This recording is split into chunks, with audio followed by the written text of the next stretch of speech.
Joining me now is Iowa Republican Senator Joni Ernst, a member of Senate leadership who chairs the Republican Policy Committee and the first female combat veteran elected to serve in the United States Senate. Senator Ernst, welcome back to Meet the Press. Oh, good morning, Kristen. It's great to be with you. It is great to have you. Happy Caucus Eve. We should note that you have not endorsed a candidate. I want to ask you about this lead that former President Trump has. It is nearly 30 points in our latest poll. But of course, the big X factor here is the weather.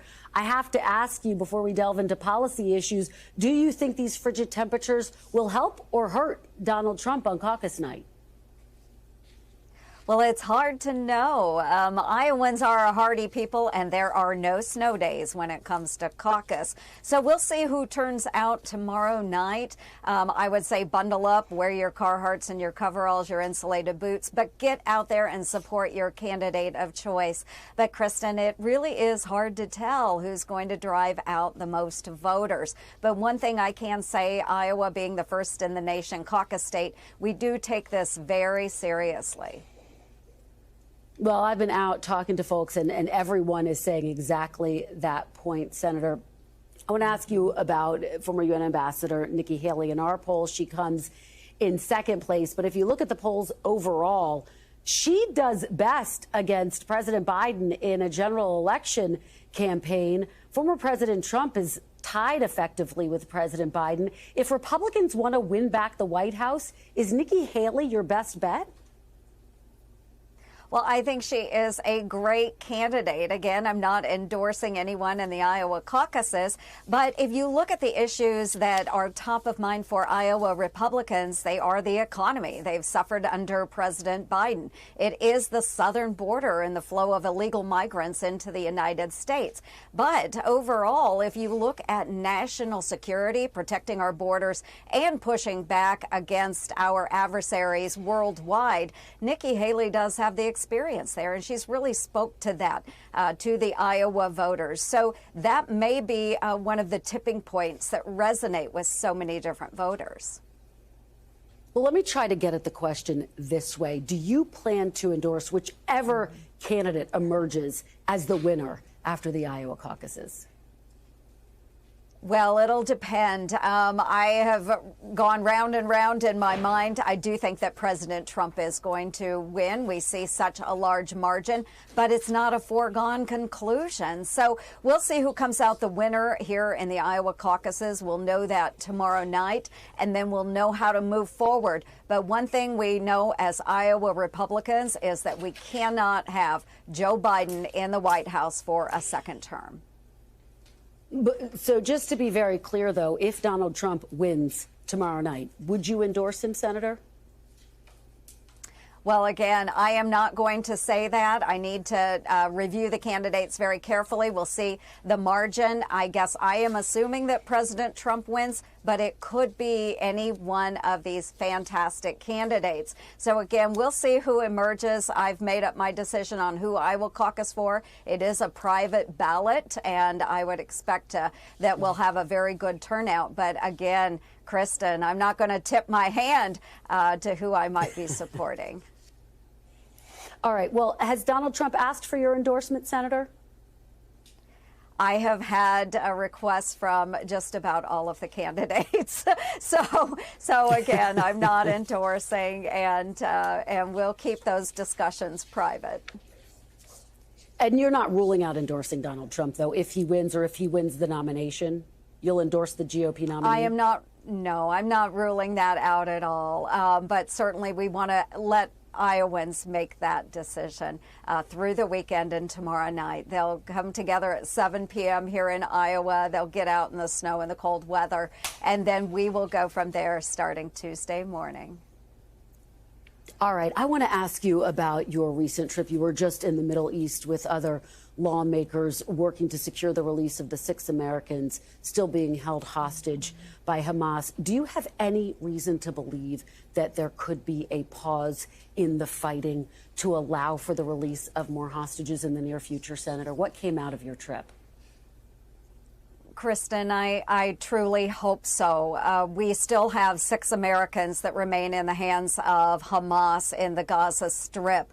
We are seeing now the negotiation for medications going into Gaza Strip for our hostages. That is extremely important. I led a bipartisan, bicameral delegation to the Middle East and spoke with leaders that are actually dealing with Hamas on this very issue. Leaders in Egypt, leaders in Qatar, leaders in Bahrain, and of course, Israel. But again, every second counts. We must get these hostages back as soon as possible.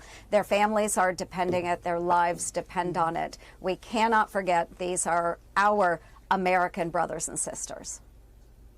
Absolutely. I want to stay on this topic of hostages. Donald Trump has gotten a lot of attention for labeling those who are serving time for the January 6th attack as hostages. You obviously know the difference between those convicted of crimes related to January 6th and hostages. Does it bother you that Donald Trump is using that language? It does in this context because we do have American hostages that are being held against their will all around the globe. And especially if you look at the innocents that were attacked and kidnapped on October 7th, we are approaching nearly 100 days. These are people that have been taken. They're held in tunnels with terrorists. They are being tortured. They have been raped. They have been denied medication. So equating the two, there is no comparison. Our Americans that are being held overseas, they are innocent. They were there celebrating the high Jewish holidays and were taken by these horrible terrorists. So there is no equal term. The hostages are hostages. I would certainly ask to speak to any of their families and see the anguish and the pain of not knowing whether their loved ones are alive or dead. There is a very clear difference. And as you know, Mr. Trump is also talking about pardoning some of those who have been convicted. Would you advise him against that? Are you opposed to pardoning those who are serving time for January 6th? I am not opposed to that. That is a president's prerogative. And so if former President Donald Trump is elected as our next president, he does have the right to do that. And I think we all need to reflect on January 6th and understand it was 700 of them have pled guilty to crimes related to storming the Capitol on January 6th. You would support pardoning them? Well, again, I am not saying that I would support pardoning them, but that is a president's prerogative to do so. We have seen many presidents through the years that have pardoned many others. And so if Donald Trump chooses to do that as our next president of the United States, again, that will be his decision. These are people, though, who attacked the building that you were in. You called them insurrectionists at the time. Would you not counsel Mr. Trump against pardoning them? No, I did not call them insurrectionists. I don't remember using that term. I would say that they did break the law. They did break the law. And I am not excusing any of their behavior. But again, that's up to the president. That term was used in an op-ed by you in the Des Moines Register. But let me just do a quick rapid fire round, if I could, Senator, because we're running out of time. Obviously, this week, the Biden administration ordered strikes against Iranian-backed Houthi targets in Yemen. This all happened while the defense secretary was in the hospital. He signed off on these strikes. And of course, it came after a delay in him making the president and the American people aware of his medical condition. Do you think he should still be serving as the defense secretary? Well, I do think that there will need to be actions taken as soon as we get all of the information, which hasn't been gathered together for members of Congress. We have seen very little transparency coming from the Department of Defense, and I think it's absolutely inexcusable that our Secretary of Defense was hospitalized, unable to perform his duties, and yet no one seemed to know what the heck was going on.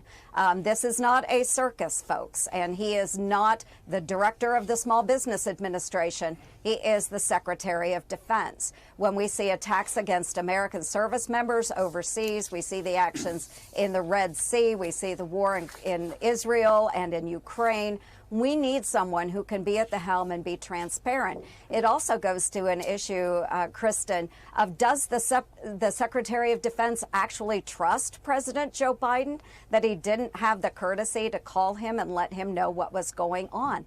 Is Joe Biden really in control as our commander-in-chief? This begs that question, and we as Congress demand answers.